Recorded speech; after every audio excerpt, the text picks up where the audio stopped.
happens if a parent violates a custody order? My name is Goldman. I'm the director and founder of Goldman and Associates. Our firm has a primary focus on family law issues here in Michigan, and today we're going to continue our video series designed to educate and inform the public, so please subscribe to our channel. You know, when we talk about a parent violating a custody order, here's what we mean. The custody says that, one parent has a child on these days, alternating weekends, let's say, with the other parent. And come time for the weekend of the other parent, child's out of town. The parent didn't tell the dad that, he or she's going and taking the child away.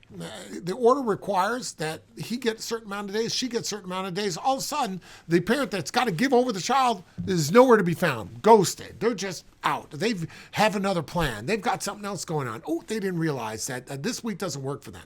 You know what? That's a violation of the court's order. It could be an innocent mistake. It could be that they got the calendar wrong.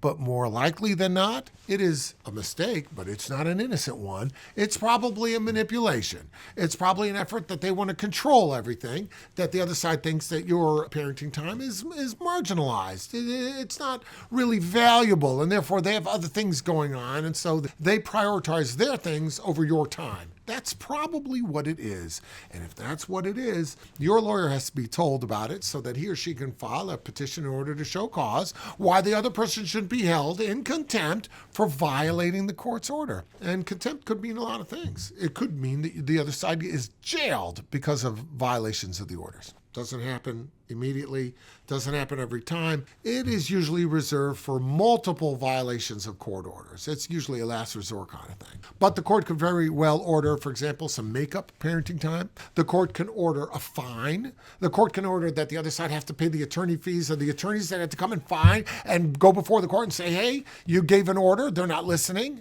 These are the things that the court can do. So if you violate a court order, the consequences are very, very serious. So if you are the violator, you better get it together. And you better realize that this is not going to go, and eventually you could lose custody of your kid by repeated violations. You could be fined, you could be penalized, you could have to pay the attorney fees of the other side, so you don't want to be doing that. And if you're on the receiving end, if you're the one whose order is being violated, you better bring it to the attention of your lawyer. Don't think for a minute, well, I'm not going to say anything because I don't want to rock the boat. I'm going to try and be nice. Your niceness is not going to be construed as nice. It's going to be construed as weakness. And the other side is going to keep taking advantage of you. And you're going to have to keep that child is 6 now, and you're going to have this till the child's 18. It's 12 more years. You're going to have to deal with this nonsense. You don't want to do that. You want to establish boundaries beyond which they do not cross.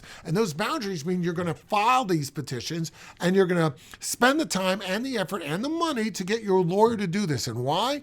Because in the long run, if you get it on the right foot now, if you show the other side that violations will not be tolerated, there won't be violations. And if you let him get away with it, on the theory that you can attract more flies with honey, you know what you're going to end up with? Flies. Do you want to end up with flies? Probably not. What you want to end up with is a working custody order, one that works for you and one that works for the other side. And to do that, you may well have to take steps to enforce that order, at least in the beginning.